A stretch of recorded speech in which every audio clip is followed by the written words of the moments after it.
Let's ask the question if big oil companies really do need to be broken up, because we have the man responsible for one of the biggest oil mergers ever with us today, Archie Dunham, former chairman of ConocoPhilips. They used to be Conoco and Phillips. He brought them together. He joins us now on the phone from Houston.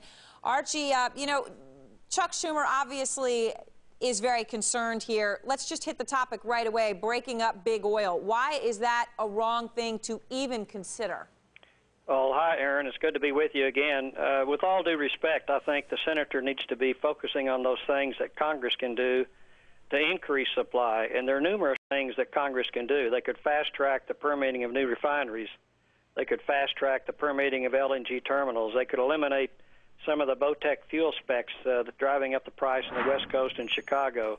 They could open up ANWR. They could open up the coast to new drilling. And so there are a lot of things they could do to increase supply, and that's what they ought to be focusing on.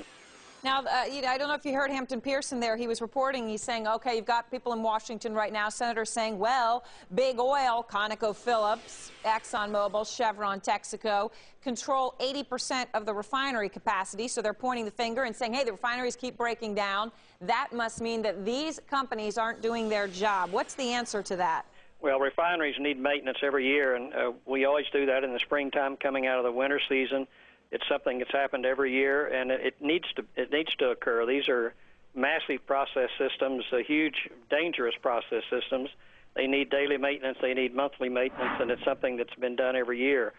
I want to just really make a comment also about the breakup of the large energy companies. I'm absolutely convinced that having three major energy companies, three of the top six headquartered in the United States, is a real plus for our energy national security.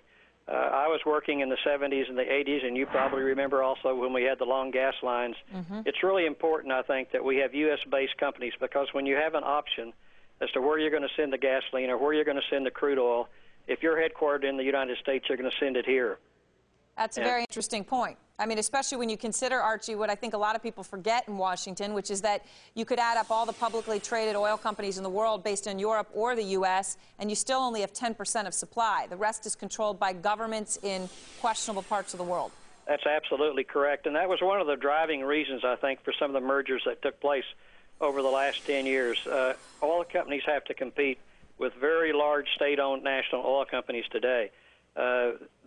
We can compete because they need our capital, they need our technology, they need our skill sets, they need our management, but we must be large enough to compete with these national state-owned oil companies, and I think we can do that today, and that's a real plus for the American consumer. One last question for you, Archie, and I think all these points are fascinating. The gouging issue at the gas stations. Obviously, there's now criminal penalties Washington is talking about.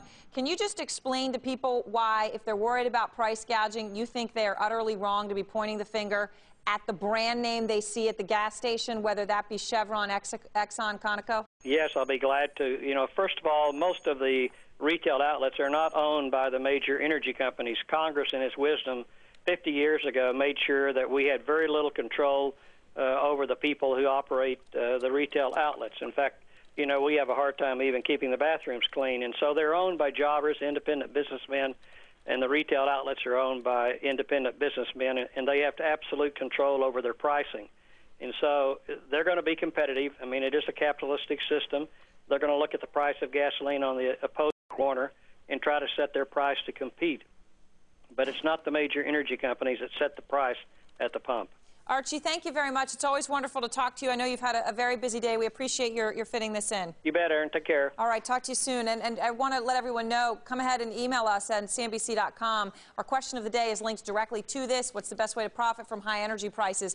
We've been asking you this. Hopefully there was some interesting nuggets in that interview for you. Here's a couple of answers from some of you. Charles from Oklahoma says, my advice is to combine driving less and carpooling to minimize the effect of higher prices. Harry T. of Maryland weighs in. Own stock in an oil company. It's not the supply of crude driving up price at the pump, it's the gouging of the public. All right, well, I hope you're listening to that interview, because I think you might have gotten some more information on that point of view there.